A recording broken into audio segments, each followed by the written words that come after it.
What's up, everybody? Welcome to Podcast Demastered, episode 101. I'm your host, Joe, and as always, I'm joined by Charlie. Hello. And Tom. Hello. Don't you hello me. Hello. I want to hello you. What a magical day. Oh, God. Oh, boy. Let me tell you what a magical day. The weather is real shitty outside. The weather fucking sucks. Got stuck at the fucking grocery store trying to look at a list that was sent to me, and I could barely fucking find the shit. It's like when you're at the Wawa and somebody's texting you the sandwich you want. You're like, fuck, I got to tap the screen and look at the instructions on my phone. And on top of that, my wisdom tooth, whenever I try to talk or chew, it just digs into my gum. This is going to be a fun hour for you. Oh, yeah. Tom's going to be very quiet. It just like I have a big gaping hole in the side of my mouth right now because my fucking wisdom tooth. I was sent food shopping on Monday, right? Because we're supposed to have this massive blizzard here. Yeah. No, more like some wet fucking rain slush. snow. Yeah. So I get this grocery list to go get, and on the list it says fruit with a clear comma and then snacks. Yeah. So my stupid eighth brain just goes, oh, fruit snacks, and I'm thinking she never wants fruit snacks. Haven't bought fruit snacks in years, but I'm like, all right, I'll get 2 boxes. So I get them. I go to work. I come home, and she's like, why are there 2 boxes of fruit snacks? I'm like, because they were on the list. She's like, no. She's like, I meant for you to buy fruit and then buy snacks for the house. So I'm like, oh. That's very vague, though. Like, Joe, do you know what kind of snacks? It's the like classic Pringles or stuff that we both like. But it was very much a combination of just classic, me being a moron. It's the classic let's eat grandma versus let's eat grandma yes, exactly. situation. So basically, moral of the story, don't send me food shopping. And don't eat grandma. But now I got 2 boxes of fruit snacks to eat at home. I was very excited. if you're really locked in and the apocalypse has come, the entire eastern seaboard has finally been swallowed by the ocean, and you have no options left. Grandma might have to be the first to go. She's the youngest. Oldest. That experience adds flavor to the meat. Oh, my God. All right, well, let's start the show off how we always start, talking about eating our grandparents. You know, it's worse when you say it. Eating your grandparents Seamaster. With what we've been playing. And Tom, I want to start with you because you played the new game this week. Yeah, I did play a new game. You played that Ghost Recon Wildlands. Yeah, oh, God, let me tell why? you, I got in there. They were saying "fuck stick" a lot. I was running around shooting some Mexicans, and they were all like "oorah!" But no, before I talk about the new game, I beat Horizon Zero Dawn. I'm like 20, or I'm like 80% of the way to the platinum trophy. I don't know when I'm gonna go back to it, because there's just so many other games coming out. I don't know if I have the will to go back to it right now. But the main thing that kept me going, and we had spoken about Horizon a lot last week and how much we liked it. The main thing that kept me going towards the end, and the reason I was playing for these long stretches, was because that story goes places. Like, once you start getting the answers to what happened to everyone, you're like, oh shit. And you just want to go to the next story mission. Because all this stuff is happening where there's war within the tribes, and that's whatever. But you don't give a shit about any of that because you want to know more. You want to get more audio logs about what the fuck happened to civilization as we knew it. And what did happen, which I won't spoil, is fucking awesome. It felt worth the 20 hours. Absolutely. Okay, that's awesome. Just a really great sci-fi story. I would love to, and it leaves room for so much potential in this universe. And I think, obviously Guerrilla did that, and I'm sure Sony did that because they saw, we're putting all this money into a game, fucking franchise it. But honestly, I'm very excited about the future of this series, especially with the things they talked about in the story and, the places it can go. A solid ass game. I really enjoyed it. But actually, the thing I'm enjoying more than Horizon is Nier Automata. And I loved Horizon so much. I'm going to be comparing them a lot because that was the most recent game I played. And they're both, Nier's less of an open world, but still an open world. So there is that comparison. But Nier is that's a solid game. I think we talk about a lot, or at least me and Joe, we talk about how Platinum Games has their A team and their B team. Yeah.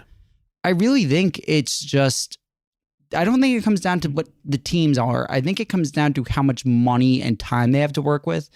And they didn't get, and you could tell this game, it's not the best looking game. It's a little grimy looking, runs great, but you could tell where the money was spent.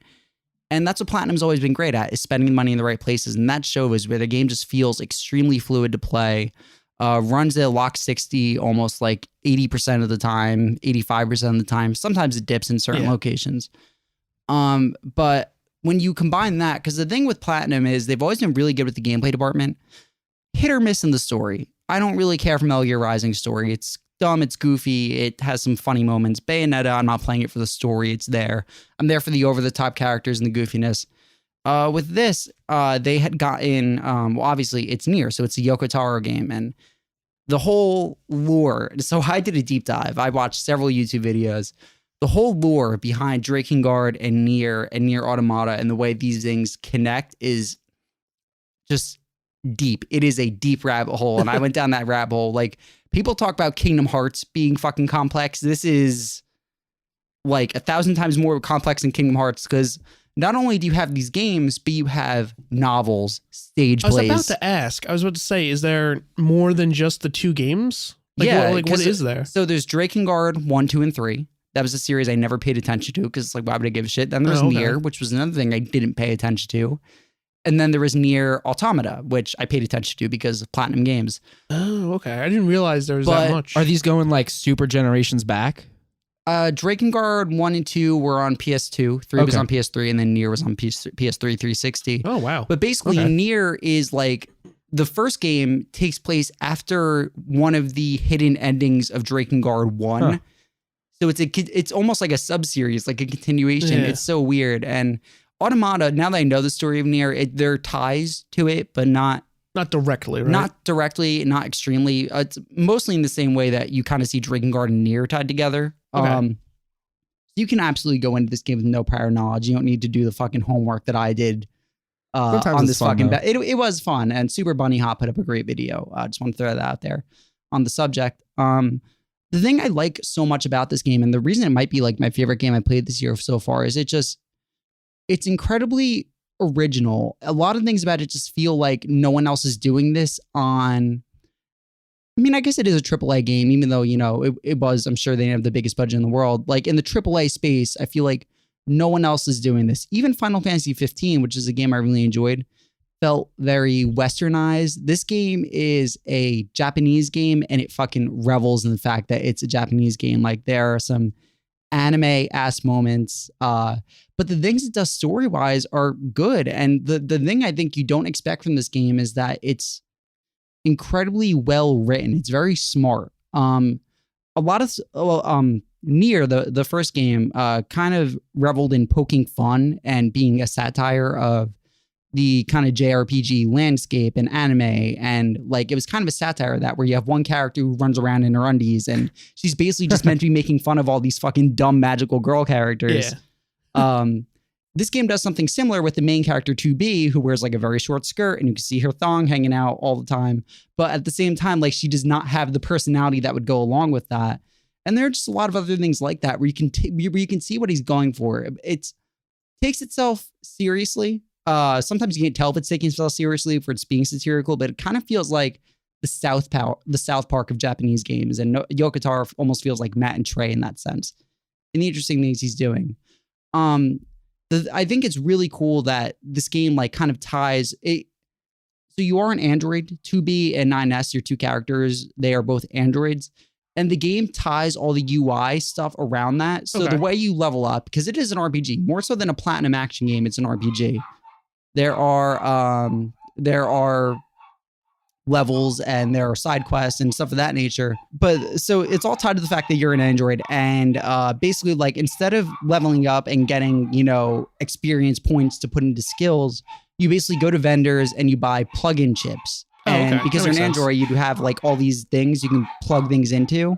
But the way these chips work is you can only have a certain amount of them in at a time, and some of them are bigger than others. And it's so cool. They even tie stuff to like your health and minimap. Those are chips. So you can unplug the thing. You can go into the menu, unplug the thing that's your health, and then you die and you get a game over, and that counts as an ending. I did hear about that. I heard, doesn't this game have like 26 endings? But like only 5 of them are like main endings, yeah, right? 5 of them. Other ones are all kind of like... The other ones are kind of like you have to do certain things. I've gotten 3 of them so far. I did ending A, which is the first main one.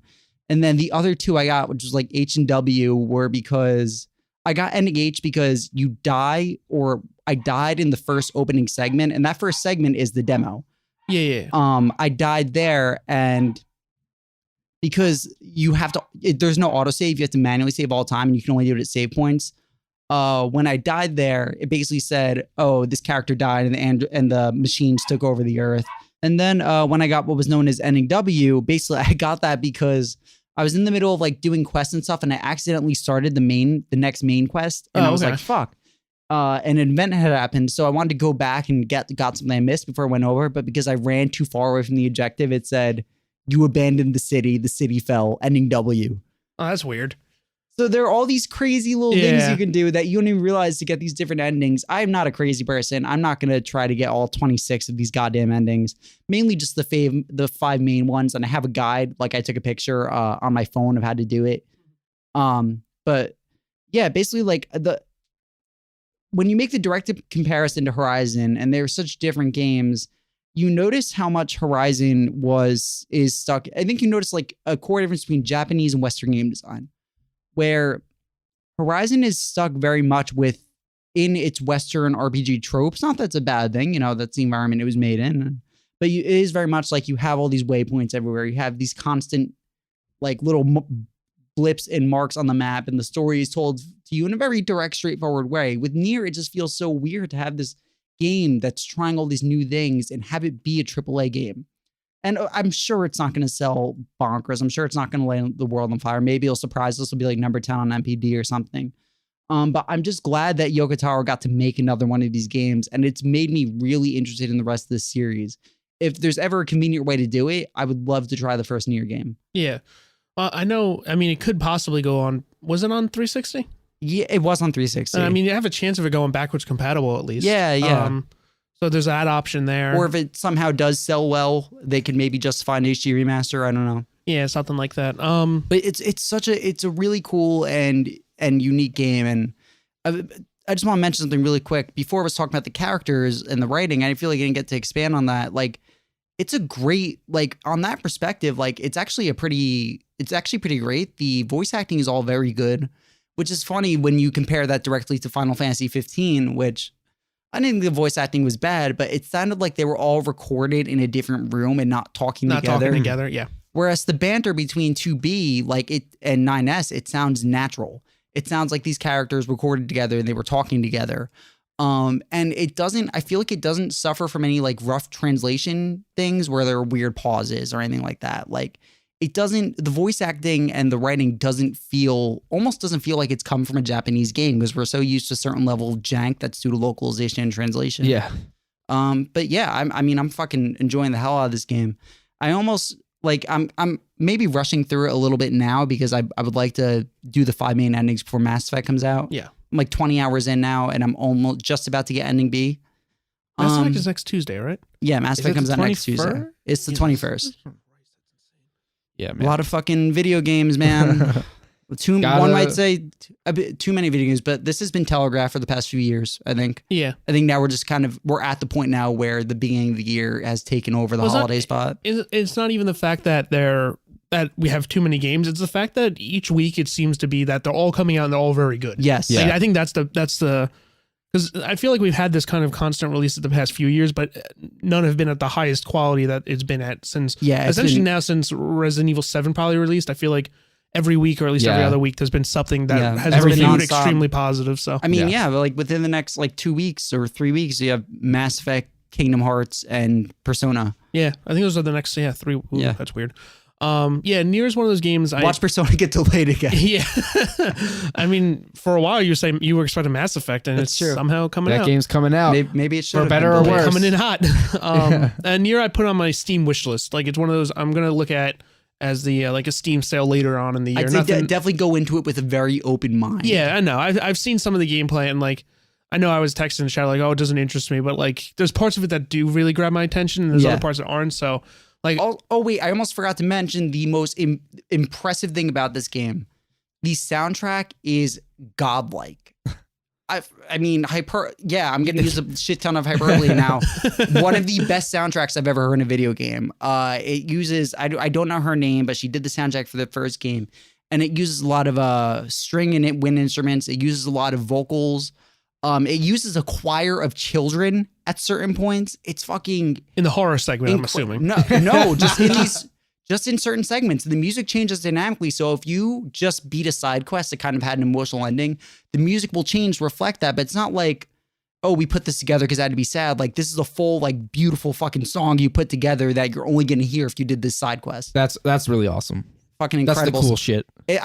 I'd be hard pressed to find a better soundtrack this year. Interesting. That's cool. Charlie, what did you do this week? Not a ton in terms of video games. But today I did actually purchase Horizon. Yes. Finally, I was saw waiting it for slowly downloading on your PlayStation. Like I was a couple gigs in and it was still 6 or 7 hours away. Yeah. So hopefully I've turned it off. Hopefully it's still downloading in the background. Did you put it does. on rest mode? Yeah, I pushed the button in once. Oh, Yeah, as long Okay. as you don't hold it down, you're fine. Yeah, I don't think I did. But I did play a little bit of a classic. I played Link's Awakening. Is not the shitty one? What's the shitty one? What's the good one?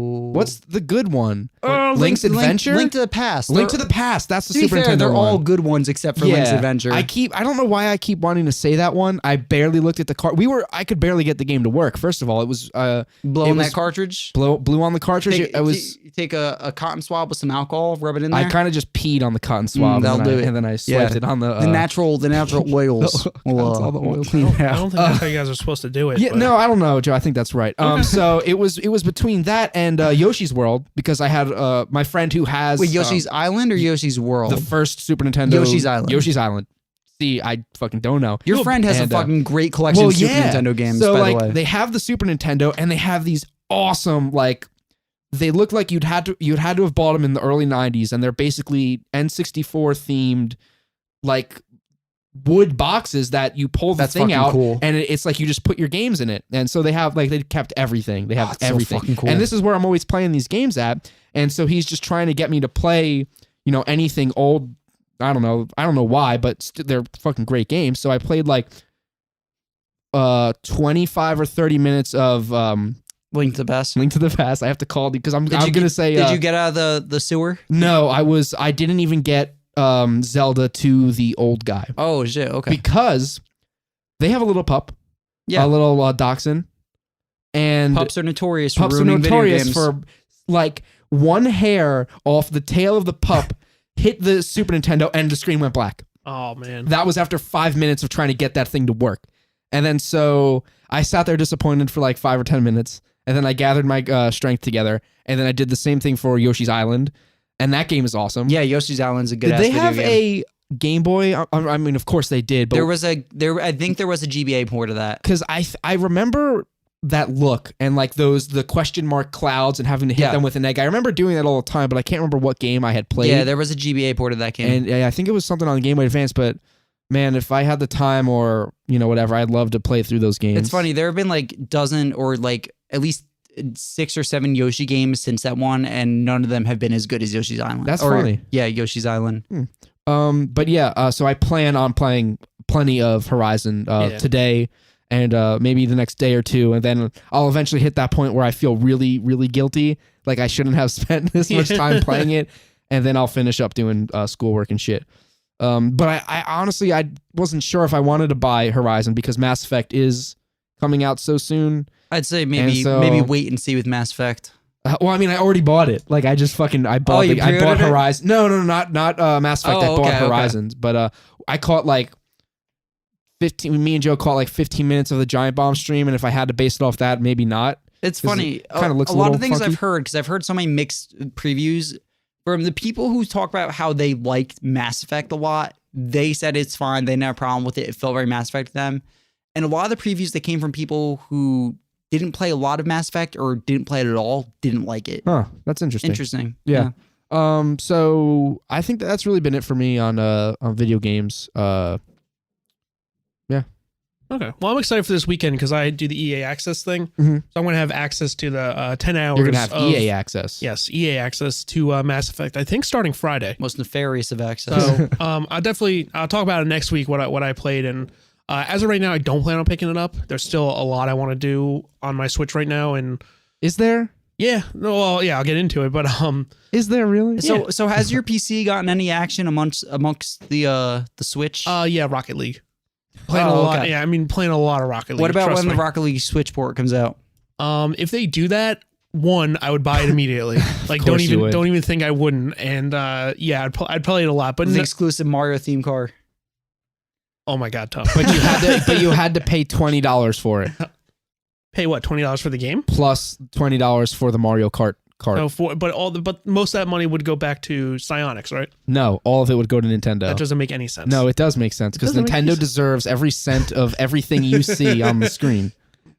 Well, You have to sign up for if the they really just for the what's the name of this The- fucking game? Rocket League. You have to sign up for the Rocket League Nintendo Creator Program if you want to play. It's $59 a day. Theoretically, if Rocket League was to come to the Switch, and they do have exclusive cars on PlayStation 4 and Xbox, Yeah. if they were to, even as a DLC, like their $3.99 car packs that they do, or like here's some like Mario Kart cars, day fucking one, I would be all over that. One, I just love that game. I've bought that game on that Switch would make it 3 different things, and I bought all the DLC on PlayStation, and I'm currently buying the backlog of DLC for my PC. So. You know what I'm shocked is not on Switch that is on anything that has a screen. What? Any Telltale game. There's talks that apparently when because Guardians right now is only confirmed for PC and consoles, but they haven't they haven't said what consoles.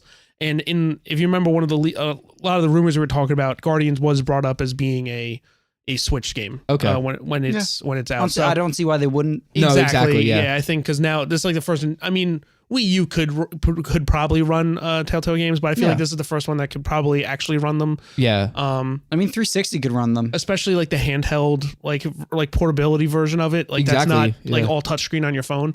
I could see kind of being a draw. Like if Guardians is announced and it's like, hey, it's coming to Switch, I'd probably get it on Switch just to see what it's like.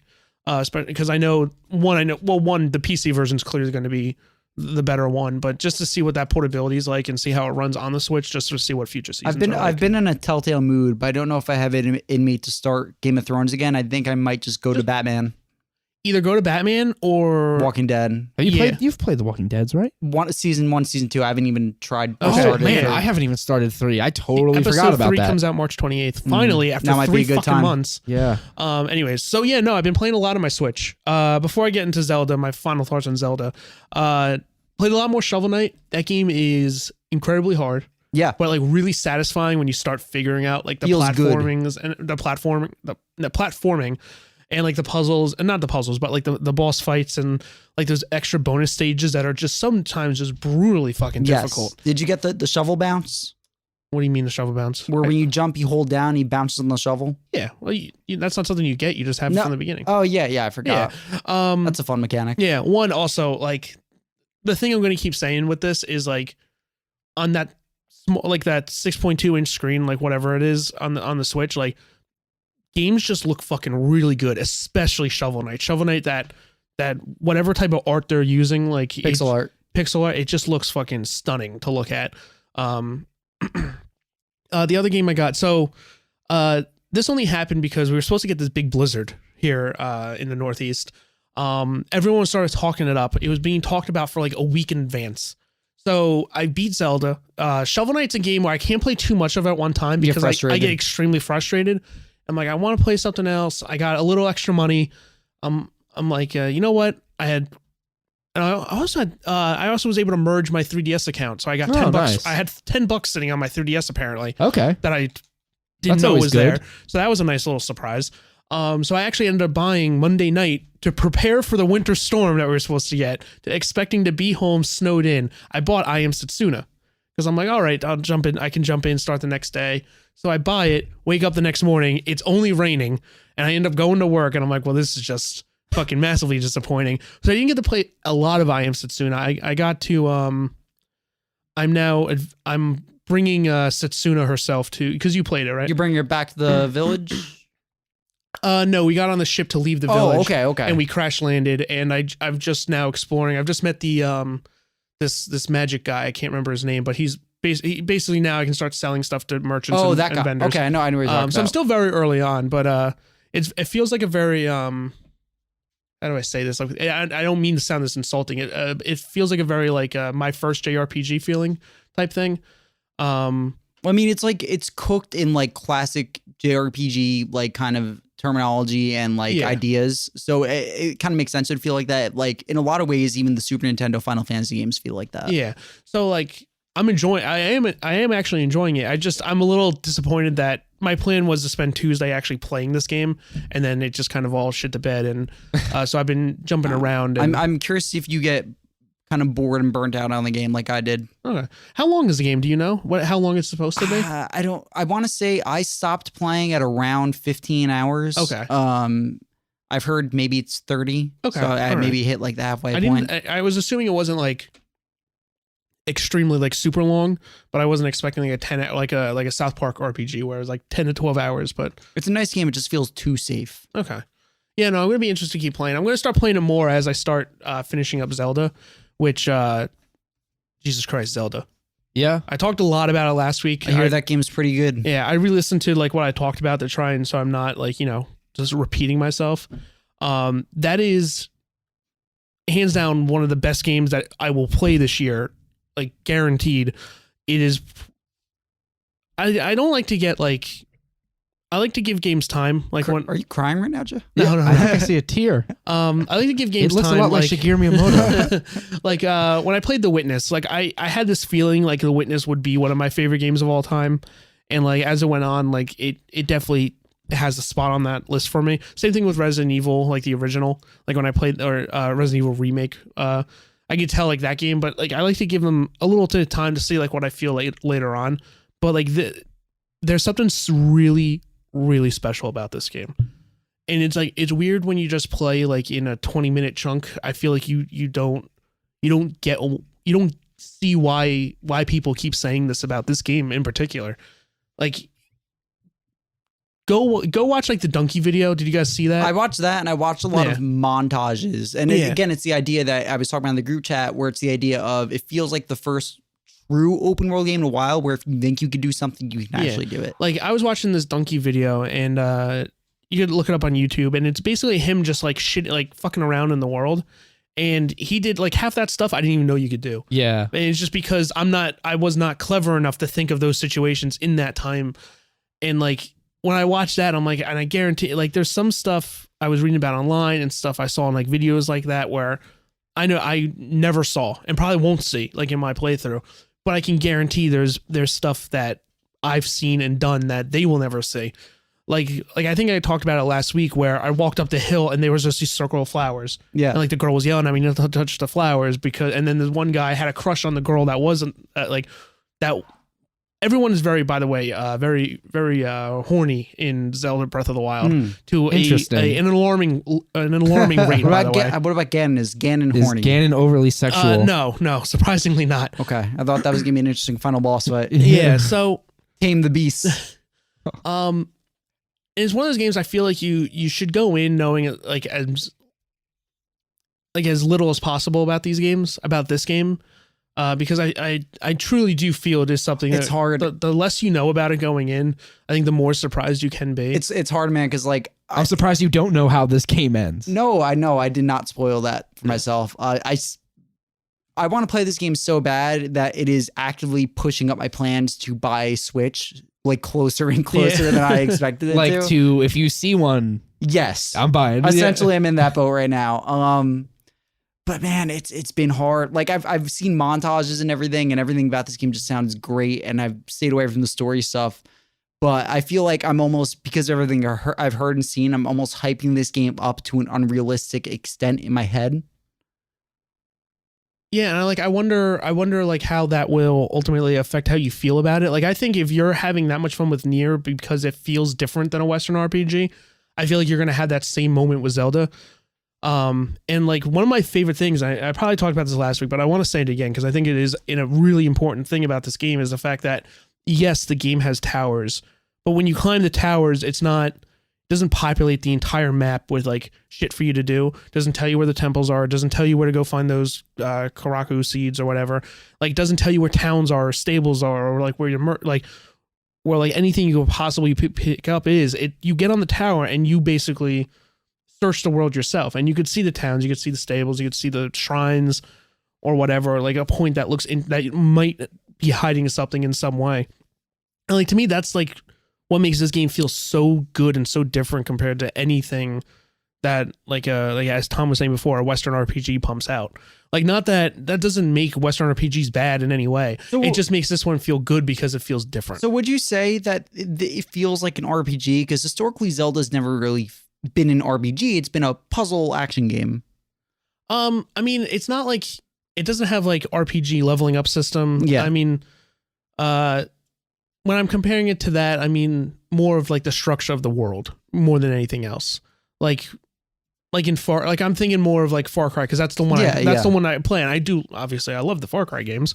That's the one I keep comparing it to, because obviously you do a tower at Far Cry, and your map just populates like crazy, and like that's what I appreciate about this game. So like, there's a number system, but it's very simplified. It's like, oh, this sword strength is 25, that axe is 36, but that's a heavy weapon, and this is a single hand. Like, it has that type of stuff to it, but it doesn't just like throw it at you like, oh, this is the speed, this is your attack strength. Like, it doesn't give you like those mundane details. It doesn't like kind of drag it down that way.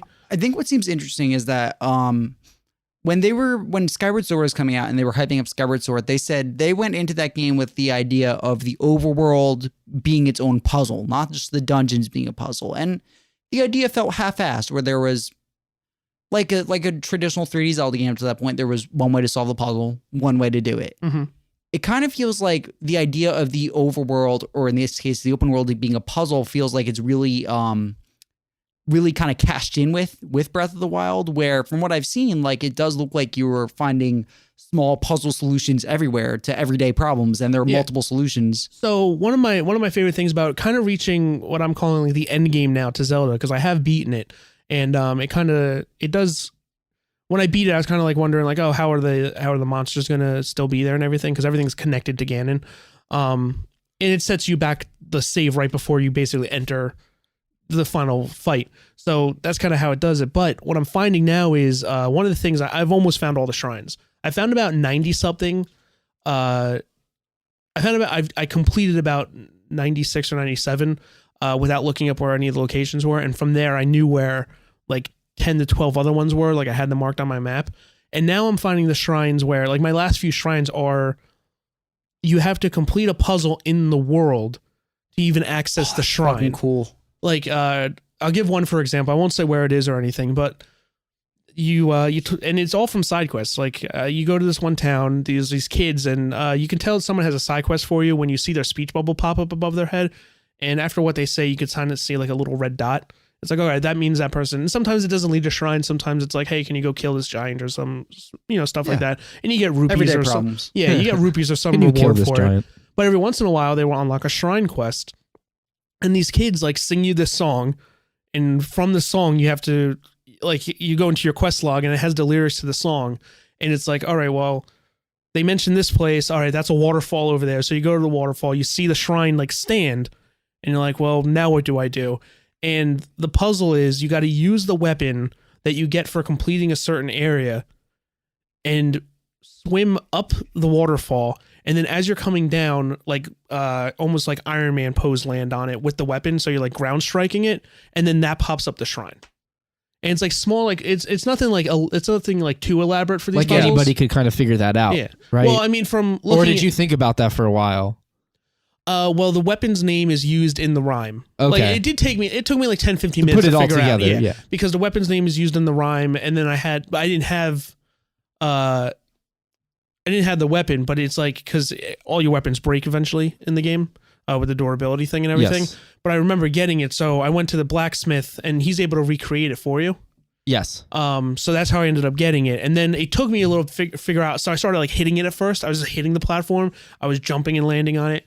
And then like I really when it finally clicks, that's the best feeling. It's like, oh, I'm supposed to go up the waterfall, and then like, do I throw it? I tried throwing it from the top of the waterfall too, like stupid shit like that to try and figure out. And eventually, you kind of just piece it together by trial and error. And then like, what's so cool about it is you do these like puzzles to even get into the shrines, and then most of the time you go into the shrine, it's just more puzzles. Okay. But it's like, there's so much fun to do. Like I'm having a blast completing the shrines. Like I want to complete the shrines. I want to get all the memories because there was dialogue at the end of the game where I felt like if I get them all, I think the dialogue is slightly different between two characters in particular. And I want to see that dialogue. The only real complaint there's a few things I can complain about. Like the weapon durability, it personally didn't bother me. But I'm seeing a lot of people, it can be a bother to them. I'm gonna get all the people who just DDoS Jim Sterling's website I was about to bring that up. A word with you. Yeah. People flipping out about a good review score or babies, yes. really. Yeah, but I have another complaint about the very end of the game. I won't talk about it here, obviously, because it's not even a complaint. It's more of a I haven't played Zelda, so I don't know how this thing is usually handled. But I would love to talk to someone. That's why I need someone like Tom or someone I know to have beaten the game, so I can express this thought about the game. Yeah, and like the story overall, like I think they do a lot well with setting it up in the beginning with the lore and everything of like, oh, this the great calamity, this happened 100 years and it happened 10,000 years before that, and it's a thing that always happens because you're Link and that Zelda and Ganon, like it's you three are connected with the Triforce, like kind of thing. That's been the plot of these games since day one. And I think they handle it really well. And maybe I only say that because this is my first time with a story like that where they are doing it together. But like by the end, like the story is so second nature compared to everything else that you're doing in the game that it's like all right, like it ends and you're like, okay, I kind of just want to keep playing. Like I mean, I just kind of did the ending because I got the Master Sword spoiler. I mean, Master Sword's in the fucking game, and I got like the Hyrulean Shield, I think that's what it's called. Break the Master Sword. Yeah. No, it can lose energy when fighting random enemies, so it'll stay in your inventory, but it won't break. And then after it takes 10 minutes for it to come back. But if you're fighting a like how much use can you get out of it before you have to recharge it? A good amount. Oh, that's good. Like, I mean, more. I would say probably it's up there with like the higher more than a not good amount, but less than the ideal amount. Yeah, exactly. Like I was making fun of you. Okay. I don't know. It would be a little overpowered if it was unbreakable. Like personally, it just breaks the economy of the. What I would have assumed assumed happened is like you didn't get it until like the very last boss fight, and then you used it to kill Ganon, and it broke. That's what I would have assumed how that went. But you can actually, throughout the game, you're given hints of this ancient sword being hidden somewhere, and the more you do story missions, the more details you get, and that's when you're able to piece together where it is. So, like on a second playthrough, you could try and go get it immediately. It's going to be fucking hard. Actually, you need to get a lot of hearts before you can even try and get it. Is it optional? Yeah, no, you can. That's fucking cool. You can play the whole game without even getting it. That's what I mean, that is why I like this game. Like the whole game feels optional. Beating Ganon feels optional unless you have to be heartless and not give a shit about Zelda, but it is completely optional. Like I think there's so much in this game that is so much fun and it is done so right. And like, I'm very happy. This game is just really fucking good. I just noticed really quick, if you look over the computer over there, the Asari from Mass Effect is just watching us. Oh, wow. Just peeking her head up. Yeah, but yeah, I beat it. I'm going to keep playing it. I stand by what I said last week. If you're like a hardcore Zelda fan, find a Switch, buy it. I still stand by it. It's good hardware. Play it on a Wii U if you have a Wii U. Oh, yeah, if you have a Wii U, buy it there. But if you don't, I'd still recommend buying a Switch, playing Zelda. But also, I don't blame you if you say I want to wait till fall, because by fall you get Zelda, you get Mario Kart, you have Splatoon. You have Splatoon 2, you have Mario Odyssey. Mario. And if like a Dynasty Warriors thing is your thing, and that you have Fire Emblem coming out. But let's be honest, you'll have to wait till then anyway if you don't already have one. Yeah. No, well, we'll talk about it soon, but in the news, but, yeah, like I think Nintendo has good hardware on their hands, and I think they fucking came out of the gate with an incredible game, and I can't wait to see how they follow up. There is still a 2D, there's two Zelda teams, and this is the main one. This is the Skyward Sword Zelda team. Yeah, there's still that 2D Zelda, or handheld Zelda, I mean.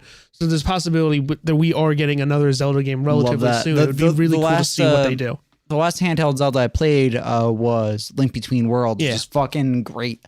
That game, Link Between Worlds, you were talking about Link to the Past. That game, Link Between Worlds, is Link to the Past 2. basically. It's called that in Japan. Yes, called that in Japan. Same overworld, same everything, kind of same basic structure.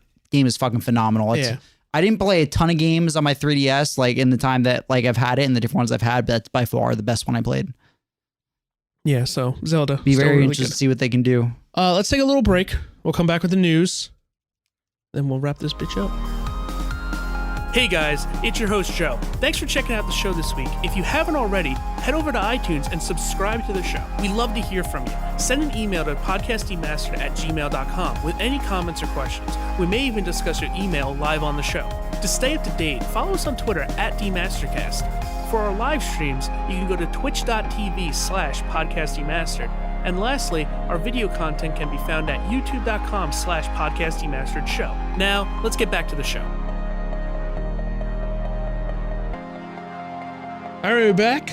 Let's jump into the news. We don't have a lot of news. Got a little bit of cum right in my pants. Oh my God, Jesus Christ. Right by the zipper. A little wet. You can feel it against your thigh when you walk. Why? Ever have that happen? This is why... Hate it. Every time. This is why we're going to have to ask you to leave the company. I own 75% of the shares. I didn't tell you guys. I did all the work in the background. All the time you thought I was playing for Horizon, I was thinking of lawyers. We don't have a lot to talk about this week. News has been kind of slow, basically I think because games have been releasing. But no next time for news. Let's jump. Have to play video games. Yeah, let's jump right into it. According to UK sales, Ghost Recon Wildlands has been the biggest success of the year so far. Ooh, outperforming. I am surprised. Surprising. Yes. Outperformed both Zelda and Horizon in its first few days. To me, that's not too surprising. They're both on one platform. Yeah, Zelda obviously launch title for also on Wii U, but is launch title for a Switch. What does that count for? Yeah, like 5 copies. And then Horizon's a single platform game, and this is obviously across 3. Like the buzz around Ghost Recon doesn't seem to be too positive from what I've heard. It looks like hot trash. It just looks very generic. Yeah, and that was my That's thing. what I felt when I played the demo. I'm genuinely surprised. But I guess that does sell. I guess especially to the multiplayer crowd. I guess that would sell. Yeah, it seems like it wouldn't be too much for like casual players, or like someone to be like, "Hey, I'm getting this game," and he has 3 other friends. They always play together. Yeah. and then it gets picked up that way. A coworker today asked me if I picked it up. I said no. He's like, "Yeah, I've been playing it nonstop." I'm like, "All right, see, there's where that audience is. Like, he's been playing with his friends." It's good for Ubisoft. I feel like the past couple games have maybe underperformed a little bit. Like, do we have numbers on For Honor yet? No. We'll know on the NPD probably tomorrow. I was reading a story that matches are getting somewhat harder to find in For Honor, and I know Steep certainly didn't light the world on fire. No. So. Well, that's because it didn't come to Switch yet. Oh, that's true. Once that Switch version comes out, Steep will be redeemed. All those Switch people will be hungry for a new game. So the redemption of Steep. You know what? That will be the best sell. It'll run at 720p on your fucking. That will probably look nice on the handheld. It'll run at 640. It'll run at 480 by 640. You laugh, but wait till we hit that point. Yeah. The one thing I will say is like this isn't maybe totally surprising because I mean last year the Division was the same way. It sold. The Division ended up being a really strong seller for them. The Division also had like the Destiny hook to it. The Destiny hook to it, and Destiny was in a bit of a lull. So I feel like Division came out at the right time. It also seems like the Division was a way better game in every aspect. This seems like a very straightforward co-op. Like shooter, super bare bones, like military game. Like I honestly didn't expect it to do this well, but I guess that market is still there. Yeah. We will see. We'll see how well it does overall in the month. I think it will end up have a strong presence. I would have liked to have seen that game be like a budget title, almost like with how it seems so basic to me. It seems basic to us, but at the same time, they spent the money to build the open world, to build the co-op mechanics, to have your characters call each other fuck sticks. Yeah, basically. Like by all accounts, even if it looks generic and a little bare bones, it's a AAA game. Yeah, you know, you can. If you really you're committed to it, you can spend like $100, $120 on like Gold Edition to get all the DLC. That makes me so upset. Make sure you get all the fucking gun skins. Get all them C's. Yeah, do you know what that game reminds me of? I was watching a little bit of gameplay of it. I was watching the ACG review. I was getting Army of Two vibes from it. A little bit. Maybe a little more tactical than Army of Two was. Like the first one? Yeah, I only played like an hour or 2 of it. I never really played that game. I know when I was in school, people were fucking crazy about it. Yeah, it was I never played it. Yeah, that series seems to have died. Probably for sure. Yeah, I think it died a long time ago. With along with Dead Space, probably not coming back. Rest in peace, Dead Space. Yeah, that's sad. Dead Space should come back. It should. Yeah. Rebooted.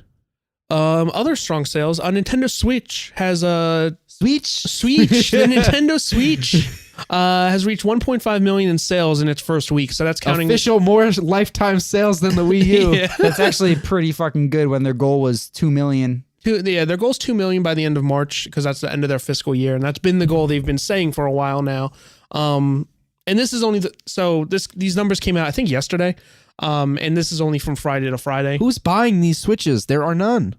The only things left are really here's the thing, though, big bundles. when retailers get them in, they're selling in the mornings. That's the problem. The problem is that stores aren't getting them in stock. The problem is that stores are getting them regularly in stock, but then the people who line up in the mornings I wouldn't are call eating them up 5 before the rest regular of in the people. stock. And they still say they're on track to hit their 2 million by the end of March. So you got to assume they're still sending out numbers to stores, even if it is low 5 to a local GameStop right and people. But are you also have to imagine they wanted to avoid the Wii U situation where, I'm sure stores wanted to avoid that too, where they had those things on their shelves and they were moving units. Yeah. Because I bet they didn't want to do what the Wii did, where you couldn't find one forever, and then they didn't want to do what the Wii U was, where you could go into the store and it's just sitting on the shelf. Artificial scarcity, but it doesn't feel nearly as extreme as the Wii U did. Yeah. Or as the Wii did. Yeah. Other things they said is 89% of Switch owners bought Zelda. What the fuck else did the other 10% buy? I know. So that roughly 11%. is about 1.3 million copies sold of that game. That's not counting Wii U version. Yeah. So I think it was Skyward Sword, which was the last big 3D Zelda game on the market that had 100 million consoles, only sold 4.5 million. Okay. So obviously this is a much better start. It was I remember being big news that Uncharted 3 outsold that. Yeah, outsold it clearly outsold it too. It's just because of the people were shocked because it's Zelda and it had that big match what the hell was I just trying to say? I don't know. It had the install base. But here's the thing about the Wii install base is the majority of the Wii install base wasn't the hardcore Nintendo fans. Yeah. It was fucking mom who bought one for Christmas 4 years ago, and it's been left collecting dust under the entertainment center unplugged ever since Wii Sports came out. Or me, who had a Wii, and my mom was like, "Oh, I need to move this," and put it on the carpet when we had little puppies running around the house, and one of the puppies peed on it. Fucking puppies. They knew what was up. Yeah. It still worked after that, but the eject button was after cleaning it was a little too sticky. No, was just stuck, and so you could put the disc in and start playing the game, and then randomly the disc would and come right out. So I remember I was in the middle of playing Super Mario Galaxy 1, I guess. Yeah. And I had to stop playing because my Wii was broken. So that's the effects of it's not good when you have Wii to U. fucking douse in Skyward Sword. Yeah, so I never got to play any of the late. There was a mechanic in that Wii game. games. Fucking Skyward Sword. I maybe beat the first dungeon. I spent money on that game, beat the first dungeon, traded it because I hated that game. Can't say I honestly hate any Zelda game, but I fucking hate Skyward Sword. But there's a mechanic that's called dousing, where you have to find certain items in the environment. In order to do that, you have to hold the Wiimote in the air and do this. You're at an airport, you have to wave it. You have to douse to get a signal to go find an item. And they make you do it so fucking often. That sounds bad. It was terrible. No, it's ahead of its time, really. After just beating Zelda, I do want to play a lot of the Maybe older don't play ones. Skyward Sword. Well, one, I have a friend who went on a 20-minute rant about, and it's not the friend you might be thinking about either. It's another friend who went on a 20-minute rant about how much he loves the Zelda franchise. It's one of his favorite game series. Despises Skyward Sword. That game's fucking He's like, bad. you could pick up the same item 10 times in a row, and each time it will give you a description of that item popping up on the screen. He's like, and there was a lot to it, but that was the one also, every that really 15 stuck minutes, out. they prompt you to take a break. Really? That is great. Yep. Oh, good job. Good job, Nintendo. so glad you're fucking weird. Oh my God. But yeah, I would love to do Wind Waker and Twilight Princess and Ocarina and those Majora are my two favorite, just because I haven't played the rest. Yeah. I think for me it stands Wind Waker and Majora are kind of neck and neck. But I would love to see them, whether it be Virtual Console or just do straight Wii U ports of what they did with Twilight and Wind Waker. Yeah. Double ports. Yeah. They port those ports. Yeah, why the fuck not? That Wind Waker HD was fucking great. That was a great port of that game. Agreed. It looked phenomenal too. And I don't know, the two people I know who own a Wii U don't own that game for Wii U. So it's not even like I could borrow. I don't even have it for mine. Yeah, you're the one of them. And that coworker who was like, oh, he's like, oh, I don't have Wind Waker though. I'm like, fuck. I do have Mario Kart 8. So if I you're know. interested in No, playing Joe's that gonna game, buy Mario Kart 8. I am gonna buy He's Mario gonna Kart spend the $60 to buy it again. 2 years. I never 3 bought years it in later. the first place. I'm not buying it again. I'm not some 2 years, fucking 3 years. psychopath. I spent $60 I'm not 3 one of- years ago on that game. I'm not one of those apologists. I'm one of those people who said, "Fuck this system," got You rid knew of better. it. I'm gonna go you buy knew it. better. Now you're gonna buy those games again. To be Yeah. fair, that's a pretty good video game. Yeah. Oh yeah, so good. Can't fault people for spending money in the game. Did No. you now really quick? Did you see they put out like a trailer of all the Yes. shit they overhauled? Mhm. It's fucking great. I can't wait to play that laying in bed. It's really fucking good. playing. It's Yeah. a good ass No, game. I played a little bit with you, just a little bit. I though. think it destroys Double Dash. I agree. I would say it's the best Mario Kart. and Sorry. the only thing holding it back was the lack of battle mode, but I think the deluxe edition is gonna immediately just put it in that I wonder number if one part spot. of it, part of them not just doing a new one, was the fact that they're like, "Fuck, we did this one so well. Yeah, no, Yeah. it's Like, like it's we the can- ultimate We can culmination. only disappoint. Let's just fucking play I had this thing." the same friends who owned all those older Nintendo games are diehard Double Dash. Yeah, And I said, this shit sucks compared to 8. So I brought over 8 and it was instantly like a hit. yeah, and I mean, I think it's just the perfect version of Mario Kart. True, it does everything so fucking well. Yeah. and like we were playing it on stream a few weeks ago, and like even like they had a ton of DLC for that game. Yeah, and they gave it all away for free now. and At least I think I'm not. I never paid for DLC, and I have all of the tracks. But even like So- cool stuff they did with the tracks, like the Zelda track has Yeah. the Yeah. rupees instead of That the was all coins, like- DLC stuff. yeah, They did a like small shit Mercedes like that. fucking bundle, but those cars all suck. yeah, so this goes back to I mean, in the game. put Mario Kart cars in a Rocket League Switch port. Yes. Be all over that shit. Put Rocket League cars in a Mario Kart Nah, they're a little too generic. PS4 port. Yeah. Let me play as Ratchet and Clank in And- Mario Kart 9 Deluxe on PlayStation 4. The Switch didn't sell very well. We're making games for PlayStation now. That is the Edition. title of the That's entire the full game. title of this game. It's all backs on the back of the box. It's like the C title flip box over. It's just a big. No, fucking it white just text. it just goes all all the way around the box. Oh man, fucking ridiculous. Let's move on to our last news story, which kind of And then just says, please understand Satori Wada on the bottom, like in quotes. Oh, real quick, I just want to mention this before we go into a news story. There was two things I saw from Zelda. I texted you one of them. I don't think I texted you the second one. One, they made a NPC that's like Mr. Mr. Iwata in the game, and he actually will give you a side quest that sends you to like the top of a mountain, and you kind of talk to like that guy's ghost, like he was dead the whole time. Oh, that's cool. And like he kind of talks to you like as Link. I think that's really cool. That's something I haven't seen. He just like you can just run into him apparently in the world. And the second thing I saw was if you stand on the edge of a bridge, there's this one NPC that will walk by and he'll start talking to Link saying, "No, don't jump. You have a lot to live for." Like giving him this like actual like real like don't commit suicide talk.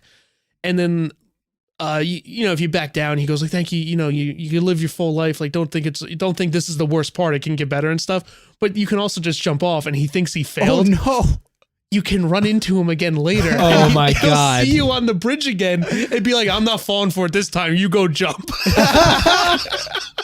That is Like he's hilarious. actually mad at you for doing that. The writing of that game actually seems really fucking clever. Yeah. So yeah, I snuck in more Like, Zelda talk. I was watching some live streams and whatnot, and just some of the responses they gave Link, kind of like Yeah. the dry, sarcastic responses are pretty good. Some of them are just so fucking rude to you. Like, I am the hero of time, goddammit. Or whatever timeline. I don't know. Timelines Hero are weird. time. Let's move on to our last story. This is kind of came out of nowhere, and I have one little complaint about it. But Capcom announces the Disney Afternoon Collection for PS4, PC, and Xbox One. It's a collection of their NES Disney games based on the popular 80s and 90s cartoon shows. Games included are DuckTales 1 and 2, Chip and Dale Rescue Rangers 1 and 2, Talespin, and Darkwing Duck. Those are all the games? Those are all the games coming out in the collection. It's going to come out April 18th, and it's $20. This seems like a neat idea. I remember a lot of these TV shows from, what was it? Was it ABC Kids I'm thinking of? I don't know. I I didn't didn't watch the wrong- many of I them. didn't All right, watch. so I'm thinking it was ABC Kids. They reran a lot of these kind of in the late 90s, early 2000s. They reran a lot of these, like DuckTales in particular. But I remember watching a lot of these shows on Saturday morning. So it's kind of, I never got to play these games because like by the time I was playing video games, we had a Super Nintendo. I never really messed around with the NES. And the Capcom SNES games are fucking great. But like I think it's cool that they're putting these games back out. These games a lot of people do love. Like people swear by DuckTales on NES, and I've heard good things about Chip and Dale and Talespin and Darkwing Duck. I mean, this is cool. They're essentially doing the same thing they did with the Mega Man Legacy Collection. So they're upporting everything 1080p and probably gonna give you some cool options. They have like a boss rush mode. But at the same time, like I really want to see Capcom do this like with the games I remember a little more, which are the Super Nintendo games. Like I want to be able to play like Aladdin or Lion King again on one disc. That'd be pretty cool. Like a rare replay-ish. Yeah, deal. yeah. But I think it's awesome, like just even more so the fact that Disney's letting them do this. Like I think Disney's gotten a lot better with being less stingy with their licensing. Since they've gotten out of game development themselves, they've gotten way better. I think it's, you can tell just with the Marvel deals that we talked about a few weeks ago, like the fact that they're willing to, and they even work with Sony with they get the what studio, the Grim Fandango, Day of the Tentacle, LucasArts. Yeah, they worked with what's Tim Schafer's studio though? Oh, Double Fine. Double Fine. They worked with Double Fine to allow them to remake those games in the ways that they wanted to make. Like they've been doing this now for I think Full Throttle comes out next month. Yes, it is. I think they just not going to play it, but yeah, exactly. Like that is for their audience, but yeah, I think that is something Disney's been very good about, and it feels like someone there knows that there is something about game preservation in a way of getting these games out there in whatever way they can. I think Capcom has really been on a roll with their re-releases, and we complain about remasters, re-releases, but I think Capcom's doing it the right way where they know they have a lot of legacy in their titles, and they're putting them out at a fair price. They're putting them out like in these great collections, these good bundles. I want to see Capcom. I love that they're doing this. I want to see more companies that have kind of these big legacies, these legacy titles. I would love to see them take inspiration from Capcom and maybe do something similar. Like it'd be cool to see Konami re-release some version of the Metal Gear collection the same way that Capcom released like remake. You know what I mean? Yeah, I think it's like I have no complaints about these kind of like if there was abundance of these kind of remakes, because I think it is. I mean, really, the only way you could play these old type of NES games is on a ROM, or if you have the cartridge. Having the cartridge or having a ROM, or hoping that Nintendo puts it on their virtual console on Wii or Wii U, or hopefully one day Switch. Well, that's probably why it's not coming to the exactly, Switch, and like that's the thing. Like I see this like it's a NES port thing. I'm like, fuck. Nintendo could probably sell these at like $5-6 a piece. Yeah, exactly. And when virtual console launches, if you see one of these games on there for $4.99, or I don't know how much, I assume NES is a little cheaper than SNES. Yeah, I think it's $4.99 to $6.99. Yeah, I mean, like then there's your answer why it's not coming to Switch for the $20 package. But even still, the Mega Man Legacy Collection came out in 3DS with those games still being available to download. Yeah, you're right. So maybe it's just a timing thing or whatnot. Because that was my first thought when I read that news was. Switch. I was like, why isn't it coming to Switch? Just because it is those NES games, and you feel almost like on that device it would kind of feel right almost. Yeah.